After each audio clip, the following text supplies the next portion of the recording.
You need to understand how Israel gets away with genocide, international extortion, with running the United States of America into the ground and bleeding her to death through the Federal Reserve. And you want to see the face of evil? Look at Ben Bernanke's face. No, he's not the top, but he's the face of it, all of it. It's all run from the City of London banking cartel. Don't buy into any other excuse. I've studied this for nearly 30 years. Dr. Talawi has spent a lifetime studying it. Read the work of Theodor Herzl.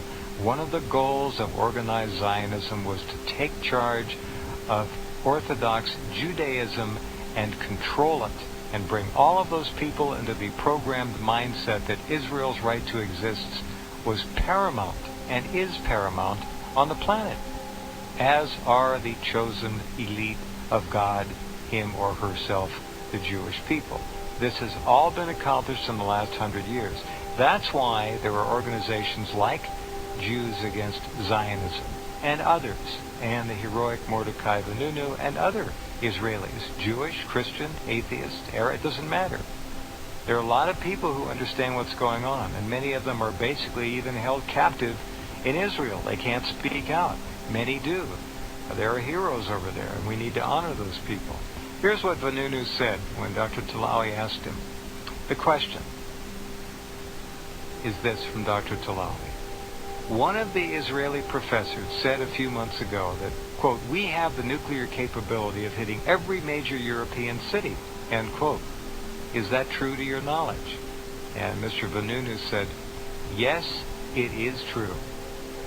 They, the Zionist Israelis, can bombard any city all over the world, and not only those in Europe, but also those in the United States. And by this threat, what they are doing is to send a secret message to any leader and to any government that they have the ability to use them aggressively and to blackmail them, to blackmail Europe and the United States. Everywhere, in every state around the world. It was Europe and the United States who helped them get this power. And now that Israel has it, she is coming back and saying to them, we will not obey any orders that you give us, no international law, no international agreement, no UN resolutions. And all because of these atomic weapons that they have. Mordecai Vanunu. He said it all. It's what the Air Force White Paper said. It's what I've been trying to tell people. This is the bottom line answer as to how it's all being done.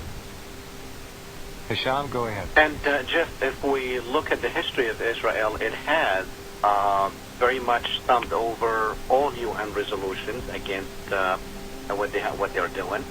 International law, they have broken international law. As a matter of fact, with the massacre that actually today is the first anniversary of that massacre on the Palestinians in Gaza, the United Nations Human Rights Commission has found Israel guilty of war crimes. And as a matter of fact, Vanunu is trying to change the law with the Fourth Geneva Convention, where it states that civilians are actually protected during wartime. And it's a crime to kill civilians. Of course, Israel has deliberately killed civilians, and that's why they were found guilty of war crimes. Now they want to change that.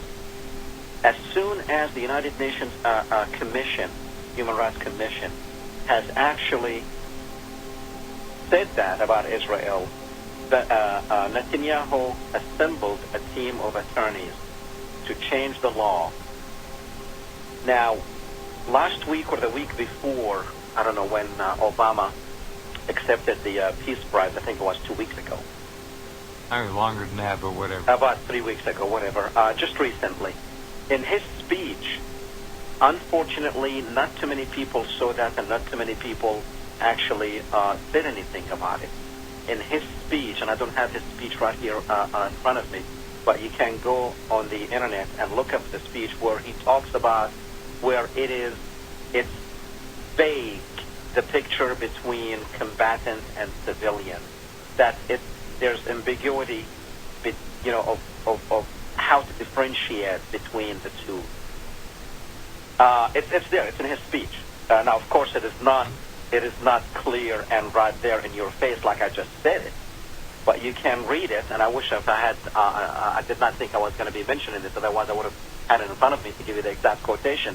But for that idea to make it into Obama's speech, what Netanyahu wants is to tell the world that wars right now is different than wars when the Germans and the British were meeting in the in Egypt. Right now, it's like you have civilians. So civilians are part of the combatants, are part of they're soldiers. So killing them is just like killing any soldier. And that idea surfaced in Obama's speech, and that's shocking for it to be there. Right. But anyway, you did mention John Kennedy and that he was killed by the Zionists. Actually, there are a few theories out there, and I happen to, I don't want to say stumbled upon because the information was there, but back in September, and we did talk about this on your program, I don't know if, a couple of months back, probably in September, and I wrote an article about this, of why Kennedy was killed. And as a matter of fact, people can go on YouTube and just Google in a television program. People talk about the Federal Reserve, which is, sure, there's a good and a valid story there where he tried to actually change the Federal Reserve because he saw that the Federal Reserve Bank was a threat to our own existence as United States of America. He also did not like the nuclear program that Israel was doing. But he was doing something else that wasn't so publicized. He wanted to stop the American Zionist Council. Now, the American Zionist Council is it was replaced by AIPAC, the American Israel Public Affairs Committee. The organization prior to that was known as the American Zionist Council, which was operating exactly like what AIPAC was. Interesting, and we have a break, but the American Zionist Council was very much the one running the country as AIPAC does today. And JFK understood that, and his brother. So they wanted to stop this organization that was running the country called the American Zionist Council that was controlling our senators, controlling our congressmen, but he had to go. After JFK, now we had a lot of people actually in Congress at that time who were brave enough to criticize the Israel lobby at that time. After the assassination of John F. Kennedy, that was basically, it was the end of it.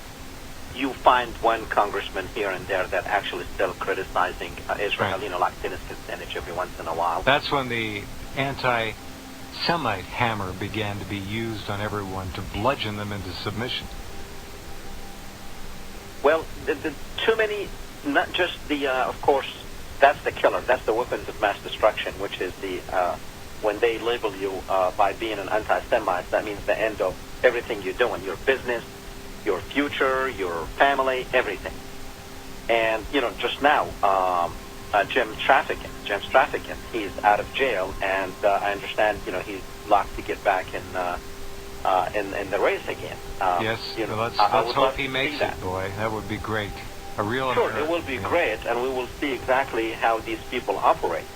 And this is, in my opinion, why John F. Kennedy had to go, because if he would have succeeded in having the American Zionist Council register as an agent of a foreign state, an agent of a foreign country, then everything they're doing has to be recorded. It has to be up and up. They cannot be involved in our elections here. If they were agents, they cannot be bribing our congressmen and senators. They cannot be lobbying them. Well, they can't lobby. I mean, foreign countries can lobby, but everything they do, it has to be recorded. And that's one thing that the Zionists in the United States could not afford. And John F. K. had to go because he was about to stop them. But and look, absolutely, and look Every time, and you folks listening know this, and hopefully you newcomers will pay attention, every time an American political leader goes to address AIPAC, and that's an annual event, the American Israeli Political Action Committee, AIPAC, they practically get on their knees. It is so disgusting. And it is said that unless anyone running for major political office is vetted and approved by AIPAC, the JDL, the ADL, B'nai B'rith, and all the other Zionist organizations, they get no money and they don't have a chance.